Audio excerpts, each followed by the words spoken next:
Legend. You don't get to say that about many people, but she truly is. She starred in the classic sitcoms The Dick Van Dyke Show and The Mary Tyler Moore Show, and this Monday you can see her in the ABC movie Mary and Rhoda. Please welcome Mary Tyler Moore.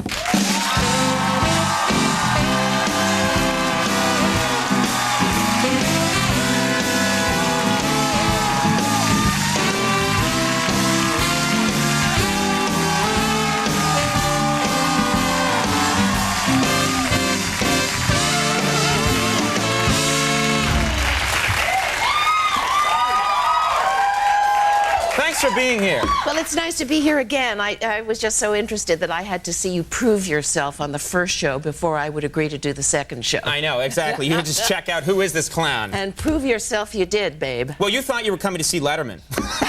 It was a mistake. You know, first of all, I don't know if it's awkward, but when you hear that yourself referred to as a TV legend, I know when people say that about me, I'm like, no, you know. But you know what was really nice is that when the year ended, they came up with all their Millennium lists, you know, the different magazines. Right. TV Guide had you on the cover for the greatest shows of all time, which I thought was really great. And then Entertainment Weekly had you down for the second greatest moment of all time. The second greatest visual moment. Visual moment in television, which is when you, on the Mary Tyler Moore Show, throw the beret up into the hair. That's into the air. Yes. I've been drinking. That's gotta feel good. It's one of the great failures of my life, actually. I was supposed to catch the beret on my head as it fell. What? But I missed it. No, I'm jesting. That would be great. Like 800 takes. But yeah, it was such a spur-of-the-moment thought on the part of Jim Brooks, who said, we were all standing there freezing January in Minneapolis, and he said, just go out in the middle of the intersection there and throw your hat in the air as though you're exuberant and happy. Because that's not really what people do when they're exuberant. No, they don't. No one starts chucking their hat around. That's right. Yeah. That's right. But it's got to be such a great feeling, though. It is. You bet it is. And if my head ever gets a little too swelled, I just remember what my 3-year-old nephew said to me just the other day, that I am indeed a duty head. So I'm a hyphenate. That was my second question. Oh, it was. Are you, in fact, a duty head? I didn't think the interview would go down this road, but now that it's here, you... Now, what's also rare is that everyone's always trying to invent characters for television and make a movie about it. Here you've got these two characters that people already know, they already love. That's got to be a nice It's wonderful, feeling. And it's not at all a reunion movie. If people tune in expecting to see us all tripping back into the office from Tipperary, forget it. This is a really original idea, taking two people from another genre and moving ahead into the millennium. And seeing where they are now. See where they were, what happened to them, meeting their daughters, and facing the real challenges to women today.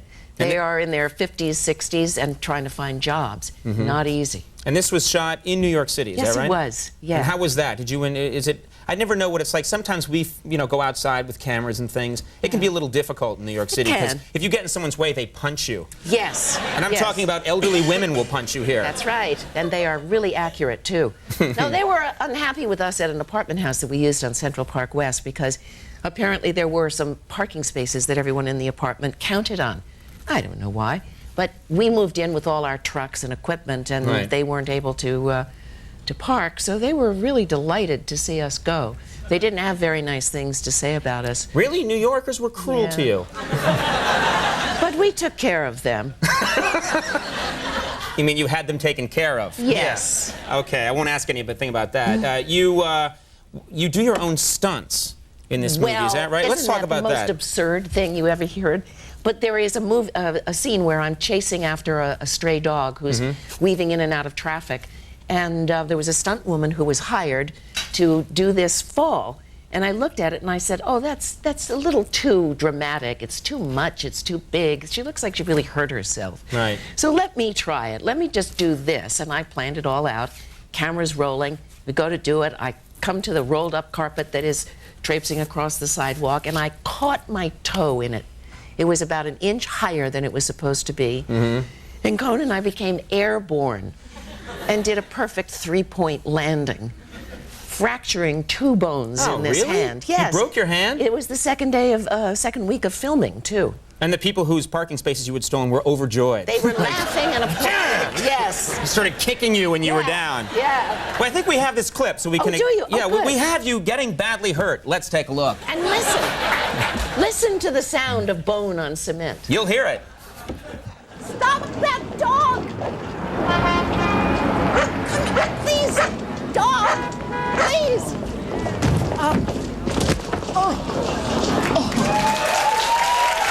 I don't want to see you get hurt. No one wants to see that. It's nice that they used it, though. Yeah, right. The first words out of my mouth were, "Did you get it on film?" Right. That's all I cared about. I think we should see that again in slow motion. Can we take a look at that, please? Let's just see what happened. shall I just do Here we it? go. Whoa! And that's where it happened right there. Yes. Oh, my. How did that sound? Ever the dancer. Never, ever do your own stunts. I never I know. understand. If I was asked, I'm never going to be in a movie. I'm precluded by law. But if I was ever in a movie and I just had to spill something on me, I would get a big burly guy in with a red wig to do it. I would not do it myself. You're smart. No, it really is a wise thing to let the stunt people do the things they're trained to do. And we were watching the movie earlier today. They were nice enough to give us a tape, and we were watching it. And there's a scene, another scene where you're running. Yes. This movie's like The French Connection. It is. It's an action-adventure film, really. But you're running in a pickle suit.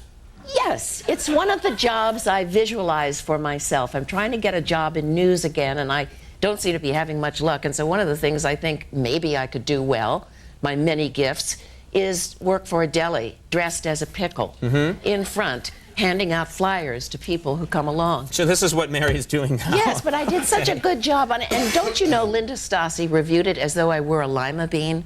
What? Yes. She said Mary Tyler Moore was dressed as a lima bean, and I resent that.